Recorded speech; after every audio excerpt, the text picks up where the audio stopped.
그래서 이 가치 있는 이 삶이라는 것은 여러분들이 어떻게 내가 가치 있는 삶을 살 수 있는가. 이 보는 디모데전서 6장 7절 11절은 평범한 문장 같지만은 우리의 양심을 콕콕 찌르는 그러한 말씀들이에요. 마지막 때의 성도들의 마음을 콕콕 찌르는 말씀이에요.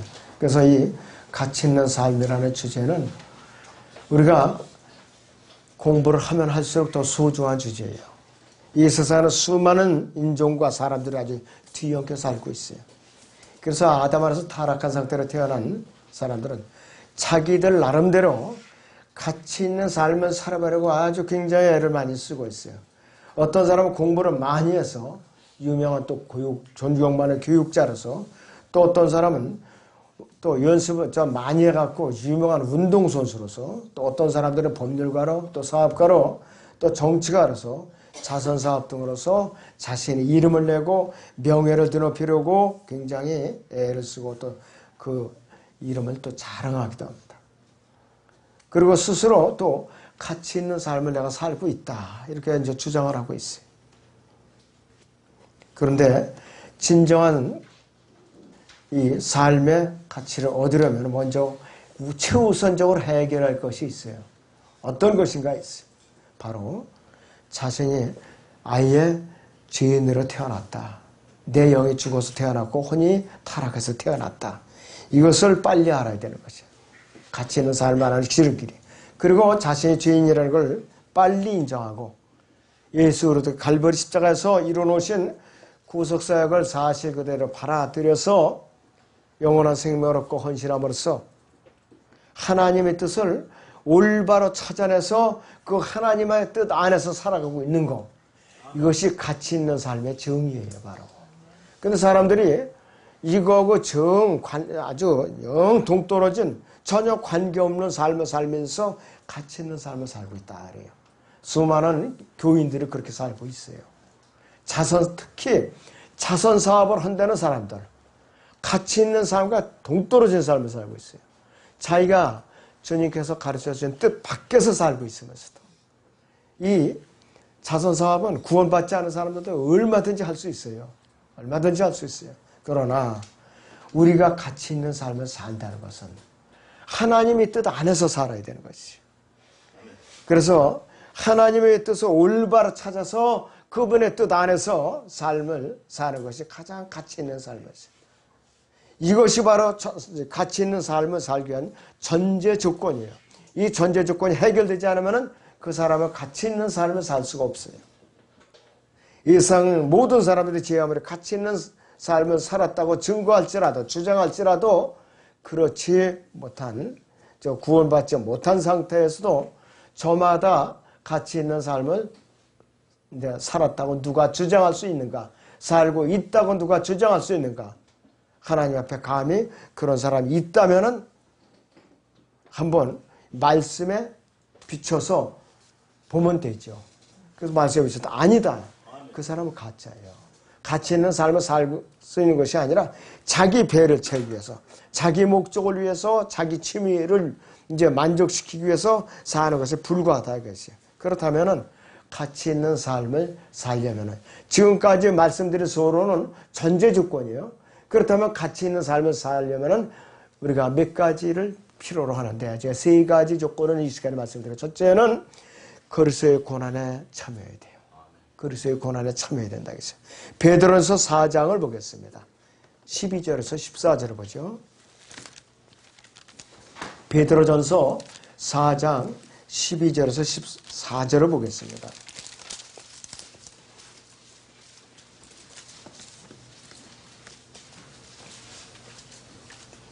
12절부터 사랑하는 자들아, 너희를 연단시키려는 불같은 시련에 관하여 너희에게 어떤 이상한 일이 일어나는 것처럼 이상하게 여기지 말고 도리어 너희가 그리스도의 고난에 참여하는 자들이 되는 것이니 즐거워하라. 이는 그의 영광이 나타났을 때 너희도 큰 기쁨으로 즐거워하게 하라 함이니라. 너희가 그리스도의 이름을 위하여 욕을 당하면 복이 있느니라. 이는 영광의 영 곧 하나님의 영께서 너희 위에서 안식하고 계시기 때문이라.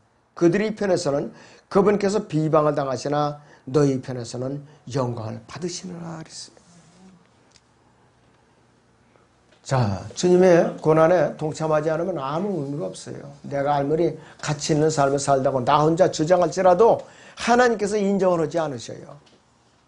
우리는 예수 그리스도의 고난에 참여하면서 믿음의 선한 싸움에 참여했을 때에만 가치 있는 삶을 살았다고 주장할 수 있고 하나님께서 인정해 주실 수 있는 것이죠. 온갖 박해와 고난과 이 역경 가운데서 예수 그리스도만을 바라보면서 믿음의 선함은 이제 믿음의 길을 갈 때 가치 있는 삶을 마감할 수가 있어요.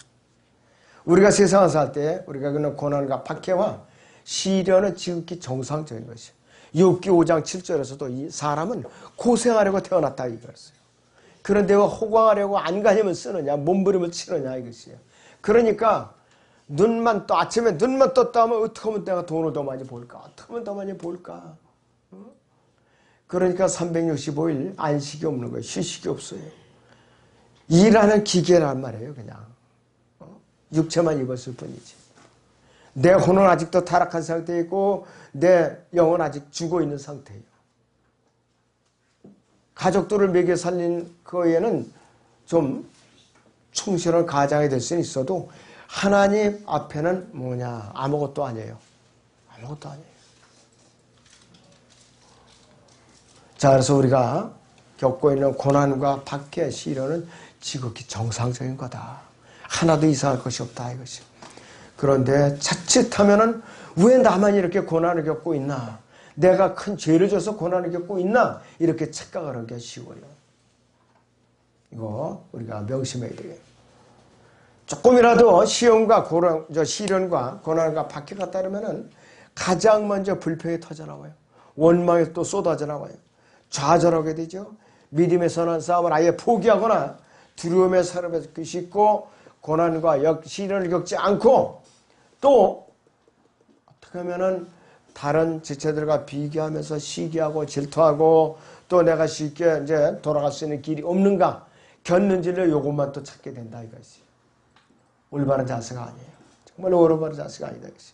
우리는 이런 마음의 자세를 바로잡아야 돼요. 뭘로 바로잡아요?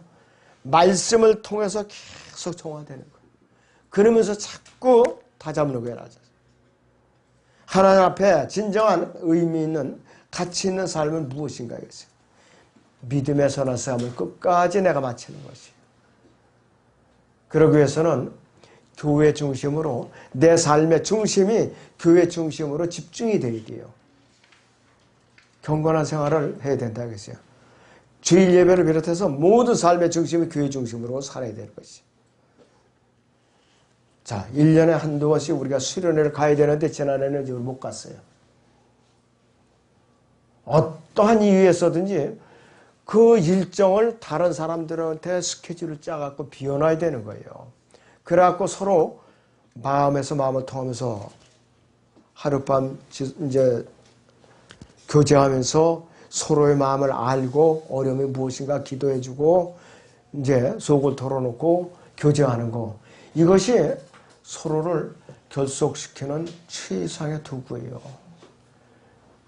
그런데 이런 데 인색하면은 개인주의만 발달하는 게 교회만 왔다 갔다 하면서 머리야 지식만 쌓여갖고 머리통만 이렇게 커지는 거야, 머리통만. 마음은 계속 좁아지고 냉랭해지고. 자, 하나님께서 그런 사람을 쓰시는가? 휘초리를 들게 돼 있어요. 너 엉덩이가 차갑지? 너 마음이 차갑지? 내가 좀 열을 좀 불어넣어줄게. 그냥 아주 사정없이 때리면 열이 나지, 이제. 열받아가지고. 하나님께서 그런 방법을 쓰신다고요. 바울은 디모데에게 아까 본문처럼 우리가 세상에 아무것도 가지고 온 것이 없으며 아무것도 가지고 갈 수 없는 것이 분명하니 그랬어요. 우리에게 먹을 것과 입을 것이 있으면 이것들로 만족할 것이니라. 그러나 부유하게 되고자 하는 자들 유혹과 올무와 여러 가지 어리석고 해로운 정욕에 빠지니 이는 사람들로 파멸과 멸망에 빠지게 하는 것이라. 돈을 사랑하는 것은 모든 악의 뿌리니 이것을 욕심내는 어떤 사람들이 믿음에서 떠나 방황하다가 많은 슬픔으로 자신들을 찔렀도다 그랬어. 그러나 오 하나님의 사람의 너는 이것들을 피하라. 그리고 의와 경건과 믿음과 사랑과 인내와 온유를 추구하라. 돈을 사랑하는 거 여러분들 오해하면 큰일 나야 돼요. 돈을 벌지 말라는 게 아니에요. 열심히 벌 때 의미 있게 이 돈을 써야 돼요. 의미 있게. 어떤 사람 죽을 때까지 헐어서 꺼내 쓰는 게 아까하고 통장에 집어넣기만 해 그냥. 그래 어느 날 갑자기 죽었어요. 자식들 좋은 일 시키지. 엉뚱한 사람도 좋은 일 시키고요. 나중에 찾아갈 수 없으면 국가에서 그냥 쓰는 거예요. 국가에서 고맙다는 소리 할 줄 알아요? 아이고 어리석은 놈 잘 죽었다. 이 소리밖에 들을 게 없어요. 이 소리밖에. 지금 이 금융기관에 잠자고 있는 예금 통장이 많다고 그래요. 연구자가 없어서 사고로 연락이 안 돼서 잠자고 있는 예금. 일정한 기간 지나면은 그것이 은행에 다 예속되는 거라 이것이. 그런데 평생을 벌기만 하고 전혀 쓰지 않고 베풀지 않는 사람들은 어떻게 되느냐. 어느 날 갑자기 죽게 돼 있어요. 그럴 때는 가족들이 또 가서 또 사망신고하고 또 이렇게 가족관계 증명하고 어렵게 그 돈을 찾아내요. 어렵게. 그런데 가족들이 훈련이 안 돼 있어요. 평상시에. 그 돈을 다 날려요. 또. 소중하게 쓸지 모르고. 특히 자식들이 훈련이 안 돼 있는 자식들이 갑자기 돈이 생기면은 관리 능력이 없어서 그 당대에다 까먹게 돼 있는 것이에요. 어려서부터 유대인들이 잘 훈련을 시키고 있어요. 어려서부터 돈을 버는 능력, 쓰는 능력, 또 일을 하는 능력, 사회를 대처하는 능력 아주 엄격하게 훈련을 시키고 있어요.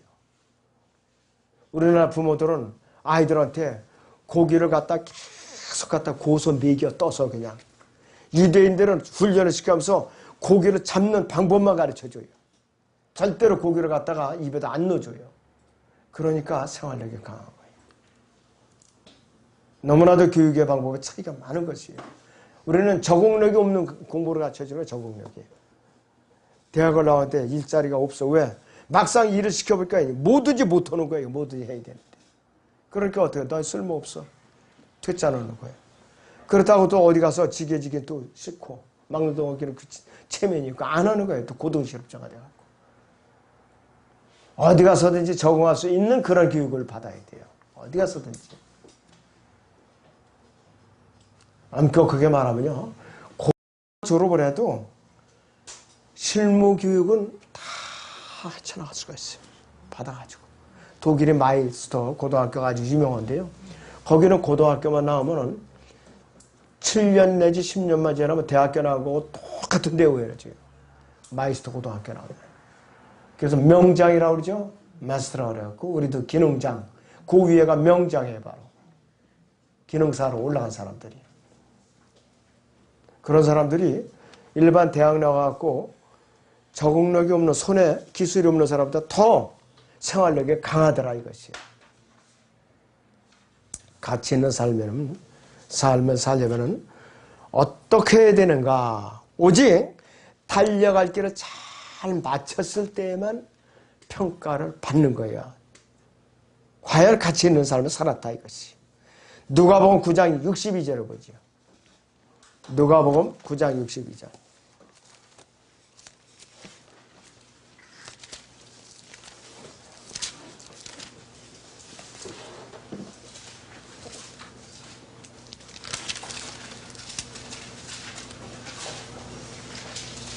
자, 60절부터 보겠습니다. 예수께서 그에게 말씀하시기를 죽은 자들로 그들이 죽은 자를 장사지내게 하고 너는 가서 하나님의 왕국을 전파하라고 하시니라.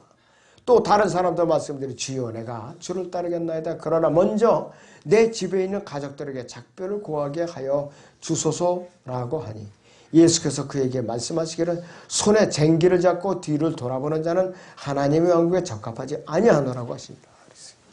12 제자들 부르는 과정에 있어서 즉시 따랐죠. 제가 가서 보면 인사하고 올게요. 그러지 않았어요. 베드로는 또 즉시 금을 버려두고 따랐고 요한도 그렇고 또 그 다음에 이 마태도 세무소에 앉아서 세금을 거두는 장부종리라고 하는데 나를 따라오라 그랬더니 집에 가서 부모님에게 인사하고 세무서장한테 내가 오늘부터 이래서 이제 사표를 내겠습니다. 이런 거 쓴 거 없어요. 즉시 따라갔어요. 그냥. 즉시 따라갔어요. 12 제자들. 마찬가지로 주님께서 부르셨을 때야 그 사람을 특정한 목적에 부르셨을 때 제가 이것까지 다 해놓고 좀 봐주세요. 기다려주세요. 주님은 그런 분 아니에요. 그거를 자기가 직접 안 해도 누군가에 의해서 매듭을 짓게 해주시는 분이에요. 여러분들 그걸 아셔야 돼요. 잘하나 오라나 치우치지 않고 세상에 마음을 두지 않고 자기 십자가를 지고 자기를 부인하고 또 어떻게 하느냐겠어요. 도중에 주님께 등을 돌리지 않는 사람을 기뻐하셔요. 세상으로 돌아가는 그런 대모와 같은 부끄러움을 당해서는 안 돼요. 우리 진영에서도 이 성경과 찬송과 교리를 붙들고 있다가 중간에 팽개치고 엉뚱한 데로 등을 돌리고 돌아간 사람들 한두 사람이 아니에요. 지금 엄청나게 많이 있어요. 그런데 아주 편안해요. 그 사람들 사는 거 보니까 너무나도 편안하게 살아요. 양심의 가책도 없이. 잘못된 거죠. 너무나도 잘못된 것이. 믿음의 길을 가는 것은 또 흥미가 없다거나 힘들어서 도중에 믿음의 경지를 포기하거나 비진리와 타협하거나 또 교리를 바꿔서 주님을 배반하는 모든 것들 주님께서 다 평가해 주지 않았어요. 자, 사도 바울은 고린도전서 9장에서 이렇게 말하고 있어요. 고린도전서 9장 24절 27절을 봅니다. 고린도전서 9장 24절 27절.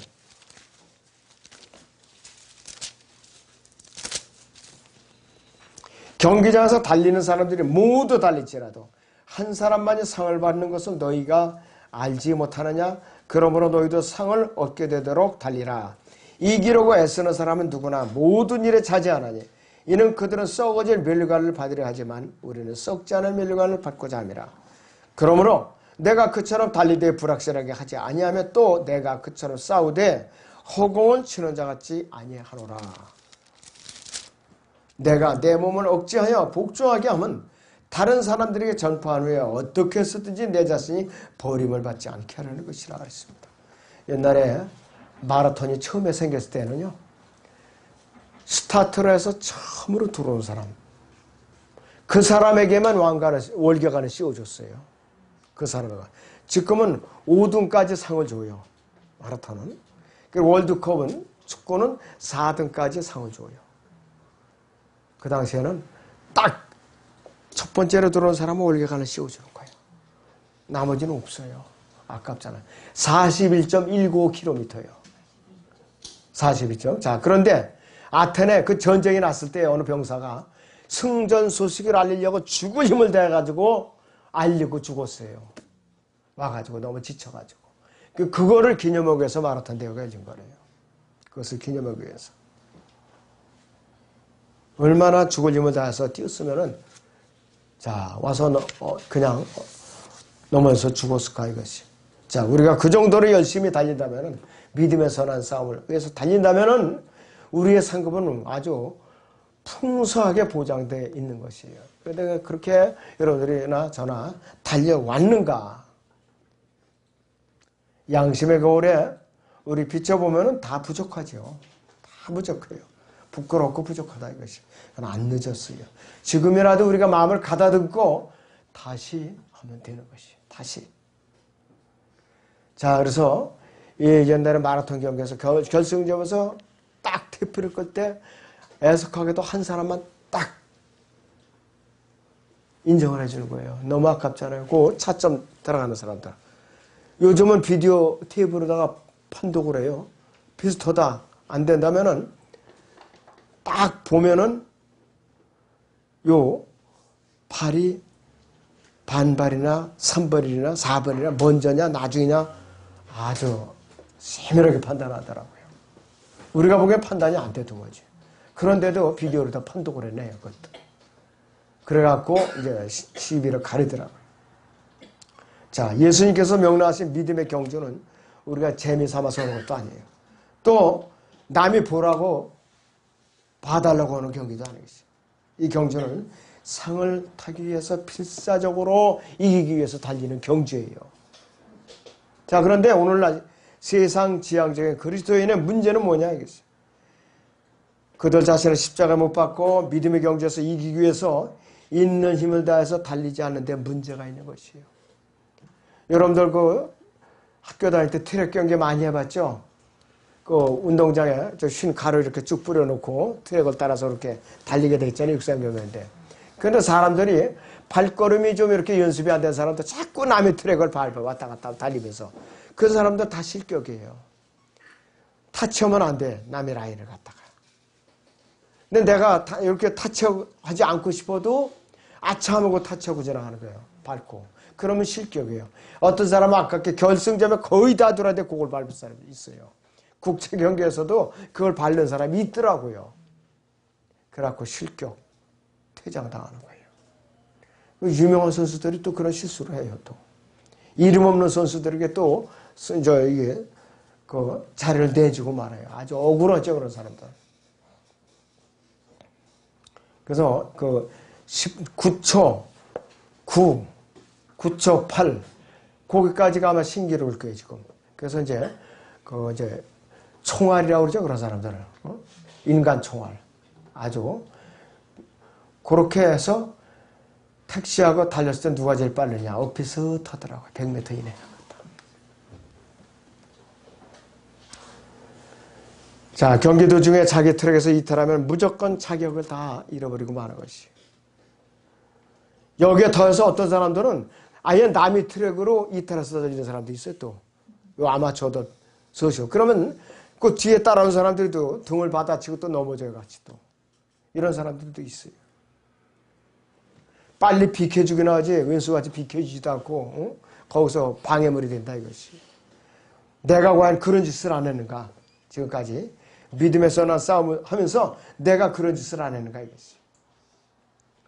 우리는 오로지 트랙에 시작하기 전에 트랙 끝에 있는 예수님만을 바라봐야 돼요. 그분만을 바라보면서 열심히 달리면은 남의 트랙을 밟을 염려가 없어요. 곧장 달리니까. 한은 팔지 않고 곧장 달리니까 그렇다 이것이. 자, 믿음의 경주에 참여하고 있는 우리 그리스도인들이요. 자신이 달려가야 할 트랙이 엄격하게 정해져 있어요. 그리고 이 트랙에서 벗어나면 절대로 안 돼 있어요. 이 트랙 끝에 있는 예수님을 끝까지 바라보고 끝까지 달아가면은 예수님께서 잘했다. 너 참 잘했어. 너는 합격이야. 이렇게 칭찬해 주신다 이것이. 각 사람마다요. 각자가 가야 할 길이 있어요. 각자가 길이 있어요. 그런데 사람들이 다 같이 똑같은 길로 가는 게 아니에요. 각자에게 주어진 임무가 다르고 각자에게 주어진 은사가 다르고 각자에게 주어진 하나님의 뜻이 다른 것이에요. 일률적으로 기계처럼 그렇게 똑같지가 않다 이것이. 그런데 사람들이 다 그래요. 어떤 사람은 각자가 다른데 나는 그 사람은 손가락에 은사를 주셨어요 하나님께서.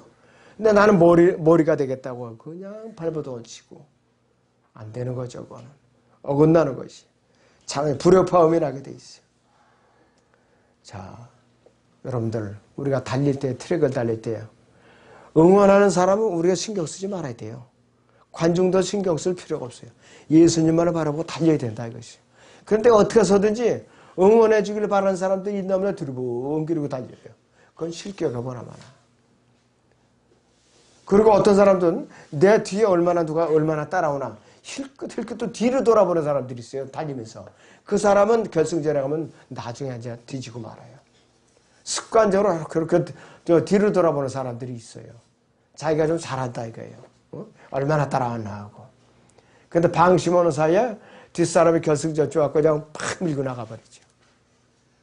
아차 하는 순간에 자기가 뺏기는 거예요. 그 자리를. 자, 그리고 고린도서 9장 25절을 보면은 이기려고 애쓰는 사람은 누구나 모든 일에 자제하나니 이는 그들은 썩어질 왕관을 받으려 하죠. 우리는 썩지 않을 왕관을 받고자 함이라 했어요. 이 썩지 않을 왕관은 뭐냐? 이거는 영원토록 여러분들이 받았다면 영원토록 머리에 쓰는 것이에요. 썩지 않을 왕관은. 세상에는 왕관은 아무리 적어도 다 퇴색되게 돼 있어요. 금도 오래되면 이게 바래죠, 색깔이. 금도 색깔이 바래, 은도 바래고 다이아몬드 다 색깔이 바래게 돼 있다. 그러나 주님께서 우리에게 씌워주시는 이 왕관은 색깔이 변하지 않아요. 옛날에 마라톤 선수에게 그 월계관은 며칠이나 가겠어요. 그게 아무리 길어도 며칠 못 가요. 다 시들게 돼 있다 이것이. 아멘. 우리는 운동선수처럼 자신을 이렇게 부지런히 훈련을 해야 된다 이것이. 자, 그래서 이 규칙을 지키지 않으면 퇴장당하고 마는 것이. 디모데후서 2장을 봅니다. 디모데후서 2장 3절에서 5절 보겠습니다.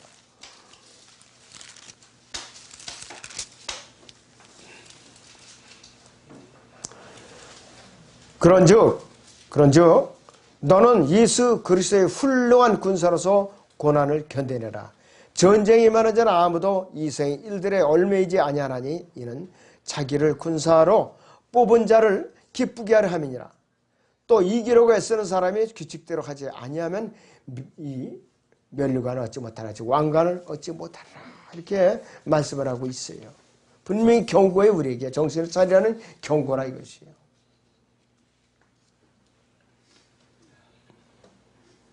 자, 운동선수가요, 훈련하는 과정에서 규칙이 있어요.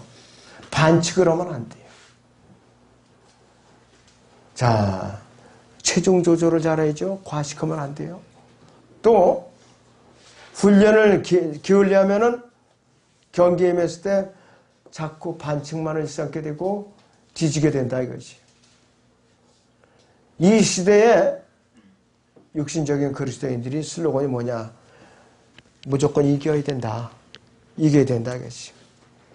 수단과 방법이 어찌됐든 무조건 이겨놓고 봐라. 이거 우리가 조심해야 돼요. 이 시대의 그리스도인들에게 예외가 아니에요. 성경에 뭐라고 기록되었던 말든 신경 쓰지 말고 무조건 이겨라. 성경에서는 규칙대로 하지 않으면 왕관 얻지 못하리라 이렇게 항상 조건이 따라다니고 있어요. 성경에서는 목적이 수단을 정당화시키지 못한다. 이렇게 일러주고 있어요. 목적도 선하고 의로워야 되고 또 수단도 선하고 의로워야만 이것이 성경적인 규칙이에요. 목적도 정당하고 수단도 정당하지 않으면 하나님께서 어떻게 승리라도 인정해 주지 않아요. 사람들이 혼을 이겨오는데 수단 방법을 가리지 않고 아주 불의한 변칙적인 방법을 동원해서 누가 구원상담을 했다. 이겨왔다. 어떻게 되느냐. 주님께서는 인정을 안 해주셔요. 저도 겪은 일이에요. 젊은 그 녀석들이 여기 몇 분들은 알 거예요. 사람들은 일일이 다 집집마다 찾아다니면서 세뇌를 시키면서 사람들 갖다 망쳐놓는 거예요. 그 제가 물어봤어요. 너 목적이나 수단이 정당하지 않으면 그게 하나님께서 인정해 주시는 거냐 아니야. 목적을 달성하기 위해서 수단은 고려의 대상이 안 됩니다 하고 딱 큰 소리를 쳐요. 그건 바로 공산주의야. 그따위 짓 하는 거는. 그거는 신경 쓰지 마세요. 우리가 알아서 헐지래요. 이러면서 큰 소리 치더니 나중에는 똘똘뭉쳐하고 교회를 갖다 확 그냥 이렇게 한번 엎어놓더라고요. 예배 시간에. 과연 그것이 올바른 일이었었는가. 그런 과정은 그 무리가 다 흩어졌어요. 지금 여기저기 다. 자기들이 젊은 시절의 혈기가 지금이라도 깨우쳐져서 정신 차렸으면 다행인데 저는 아직까지도 완전히 돌이켰다고 믿어지지가 않아요. 그 헌짓에 대해서. 자, 고린도서 9장 27절을 다시 봅니다. 내가 내 몸을 억지하여 복종하게 하면 다른 사람들에게 전파한 후에 어떻게 해서든지 내 자신의 버림을 받지 않게 하는 것이라 그랬어요. 항상 마음속에 간직을 해야 돼요. 몸을 억지하여 복종하게 한다는 것은 자신의 몸을 뜻대로 자유롭게 사용할 수 있도록 하나님께서 주님께서 내 몸을 자유롭게 사용할 수 있도록 늘 절제하, 억제한다는 자제하는 생활을 말하는 것이에요. 내가 먹고 싶은 대로 마음대로 먹고 또 마음대로 시큰 자고 또 자신의 몸을 단련하게 게을리 한다면은 체중이 과체중이 되죠. 또 내가 어떻게 되냐 둔해지죠. 몸을 마음대로 움직일 수가 없죠. 또 이렇게 눈이 잘 안 보이죠. 어떻게 된가 몸을 마음대로 움직이지 못하니까 도중에 탈락되는 것이. 또 내가 정욕을 억制못하면 도덕적인 삶도 또 포함되는 것이 여기는 또 평소에 지속적으로 몸 관리를 게을리하다가 병이 들어갔고 내가 어디 선교사로 파송되었는데 어디 지역교회 담임 목자로 내가 직무를 수행하고 있는데 도저히 이거 건강이 안 돼서 힘들다. 이러면 바로 어떻게 되느냐. 이 고린도서 9장 27절에 있는 대로 내 자신이 버림을 받지 않게 하려는 것이라 이 케이스에 해당되는 거예요. 바로. 그렇기 때문에 양머리를 맡은 사람들은 끝까지 몸 관리를 잘해야 될 의무와 책임이 있는 거예요. 왜? 소홀히 하면은 양머리가 손해를 보게 돼 있거든. 덩달아서. 손해를 본다 이것이. 그럴 때는 음식 같은 것도 그렇게 그냥 탐식을 하면 안 되는 것이에요. 적절하게 우리가 먹어야 된다 이것이. 가치 있는 삶을 살려면은 마지막으로 우리는 오직 믿음을 잘 지켰을 때만 평가받는 거예요. 믿음을 잘 지켰을 때만. 디모데후서 보죠. 4장 7절 8절을 보시죠. 디모데후서 4장 7절에서 8절을 보겠습니다.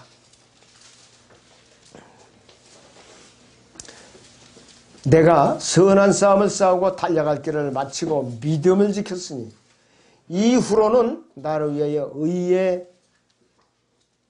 멸관이 마련되어 있어. 의의 왕관이 마련되어 있어. 의로운 재판관에서 주께서 그날의 것을 내게 주실 것이며 또 나뿐만 아니라 그분의 나타나심을 섬하는 모든 사람에게도 주실 것이라고 했어요. 구원받고 헌신한 이후에 성화된 삶을 계속 지키고 비진리와 타협하지 않고 이단교회에 빠지지 않으면 또 주님의 영광을 가리지 않는 이 생활을 끝까지 잘 지켜내고 주님을 부인하지 않는 생활을 잘 이제 지켜낸다면은 또 주님의 재림을 끝까지 우리가 그 소망을 잃지 않고 잘 지켜낸다면은 비로소 주님 앞에 갔을 때에 너 과연 의롭고 가치 있는 삶을 살다 왔구나 이렇게 인정을 받을 수가 있어요. 그렇지 않으면은 어떻게 해? 너 규칙 위반했구나. 너 반칙했어. 너 왜 세상하고 나하고 너 양다리 걸치다 왔구나. 다 금방 드러나게 돼 있어요. 아무리 자기가 변명으로 속일지라도 그러면 불르다 한번 태워보자. 이래가지고 불르다가 자기 의에 대해서 태워보면 금은보석으로 하나라도 건지면 다행인데 전부 잿더미로다 남는다면 다른 성도들이 벌써 평상시에 신실한 줄 알았는데 저 성도 가짜였었네. 아무것도 건질 것이 없네. 구원만 겨우 받았네. 보석도 아무것도 없는 왕관만 씌워주세요. 주님 저 성도요 그냥 아무것도 없는 털모자 하나 씌워주세요. 얼마나 창피당할 거예요. 이거 여러분들 생각만 해봐요. 그건 낯이 뜨뜻함이라면 말할 수도 없을 거예요. 아무쪼록 그런 부끄러운 일을 당하지 않도록 우리는 깨어 있어야 되겠습니다. 자, 기도합니다.